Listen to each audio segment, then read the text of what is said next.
syllable. For most of us, it is a reflex of courtesy, an automatic response to the social environment we grew up in. But in the technological landscape of this year, 2026, a simple yes when answering a call from an unknown number can be the start of a financial nightmare that no one should have to face. I am not here to point fingers or tell you that you have done anything wrong. My goal is for you to wake up to a new reality. As someone who has analyzed the evolution of cybercrime for 2 decades, my duty is to speak with brutal honesty. The way we interact with our devices must evolve. At this moment, artificial intelligence has advanced to the point of using minimal audio fragments to compromise verification systems that we once considered unbreakable. If you believe your identity is protected by passwords alone, this analysis is for you. Your digital security begins to strengthen the moment you understand how these traps work.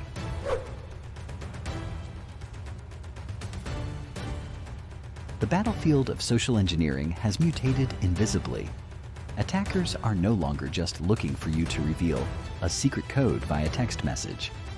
Sometimes, the goal is to capture your unique acoustic signature. The technique is subtle, designed to exploit our good manners. You receive a call from a number that looks local, or even from a recognized entity. There is a brief silence, a 1-second gap that should be our first red flag, and then a voice, often artificially generated with an amazing warmth, asks a simple question. Can you hear me? Or, am I speaking with the account holder? The natural instinct is to respond affirmatively. However, that recorded yes is a piece of a puzzle with incalculable value on the black market. According to security reports and alerts issued by agencies like the FTC and the FBI, these fragments are used to feed interactive voice response systems, known as IVR. Many financial institutions use these systems to speed up phone transactions for customer convenience. The real danger is that by possessing your recorded yes with your exact tone and frequency, an attacker can attempt to validate transactions, address changes, or new credit card applications by simulating a verbal confirmation from you. Artificial intelligence does not just copy the word, it maps the resonance of your vocal cords, allowing software to generate responses that the bank will register as legitimate.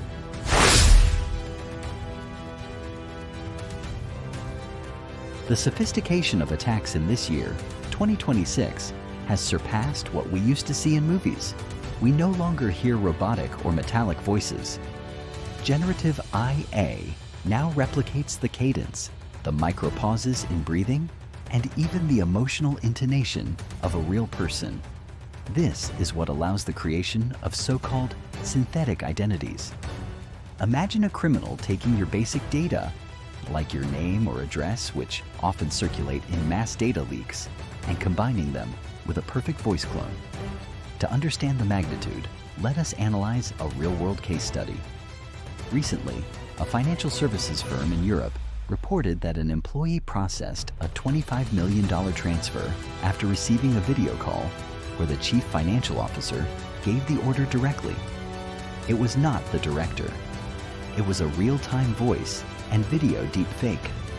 On a personal level, this translates into calls to family members where artificial intelligence perfectly imitates the crying or urgency of a child or grandchild. The legal problem is immense, because once a bank's system records a positive verbal confirmation, the burden of proof to reverse that financial damage falls on us. We must be the ones to prove that the voice, which sounds exactly like ours, did not belong to us at that moment.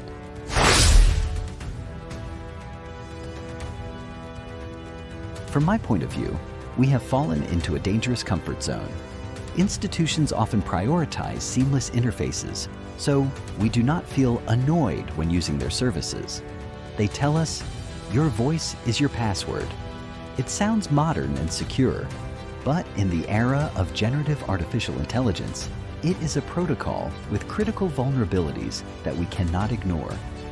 Voice biometrics is based on physical traits, and the problem with physical traits is that once they are digitized and replicated, you cannot change them like you change a traditional password. If someone clones your voice, you cannot simply ask biology to give you a new larynx. Cybersecurity experts point out that relying on a single factor of authentication, especially one that can be captured remotely like the voice in a casual call, is a risk we must urgently mitigate. Basic digital hygiene requires that we start demanding more robust verification methods, such as the use of physical hardware keys or authentication apps that do not depend on our biology.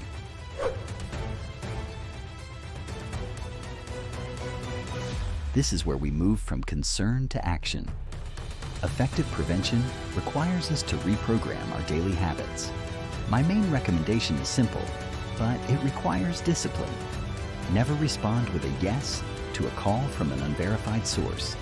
It may seem impolite, but it is necessary. Use neutral phrases like, "Who is calling?" "How can I help you?" Or simply, "Hello?" If you answer and hear a silence for more than 2 seconds, hang up immediately.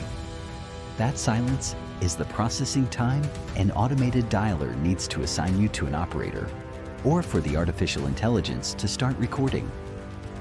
Another high-value tactic is establishing what we call out-of-band protocols. If you receive a call from your bank asking for confirmation, no matter how real it sounds, tell them, "Thank you. I will call you back."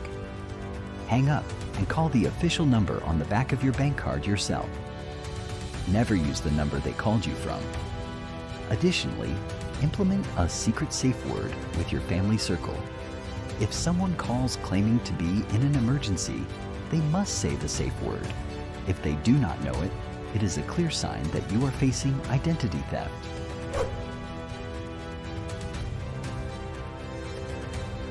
We are living through what many experts call the collapse of digital trust.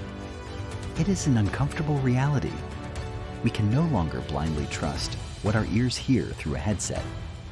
A voice profile associated with your personal data is an asset sold in illicit markets because it allows for automated fraud on a massive scale.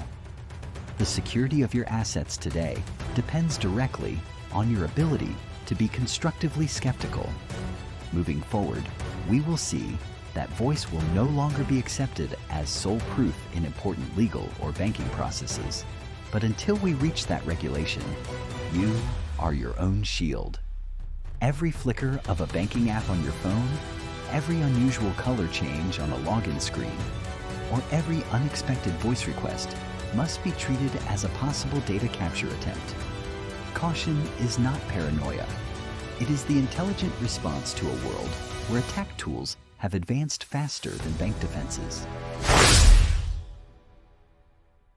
Ultimately, the power to protect yourself lies in your ability to pause. In a world designed for instant response and speed, the act of hanging up a suspicious call is a declaration of sovereignty over your own security. Do not let the pressure of a kind voice or an alleged urgency cloud your judgment. As the great investment philosopher Charlie Munger, Warren Buffett's right-hand man, used to teach, it is remarkable how much long-term advantage we have gotten by trying to be consistently not stupid instead of trying to be very intelligent. Being wise in this year 2026 means understanding that your voice is a financial asset that must be guarded with zeal. Your economic stability is not a product of chance, but of the small precautions you take every day. Distrust the unknown. Always verify through official channels that you control. And remember that sometimes the best answer is silence. Your security is, above all, your responsibility and your right.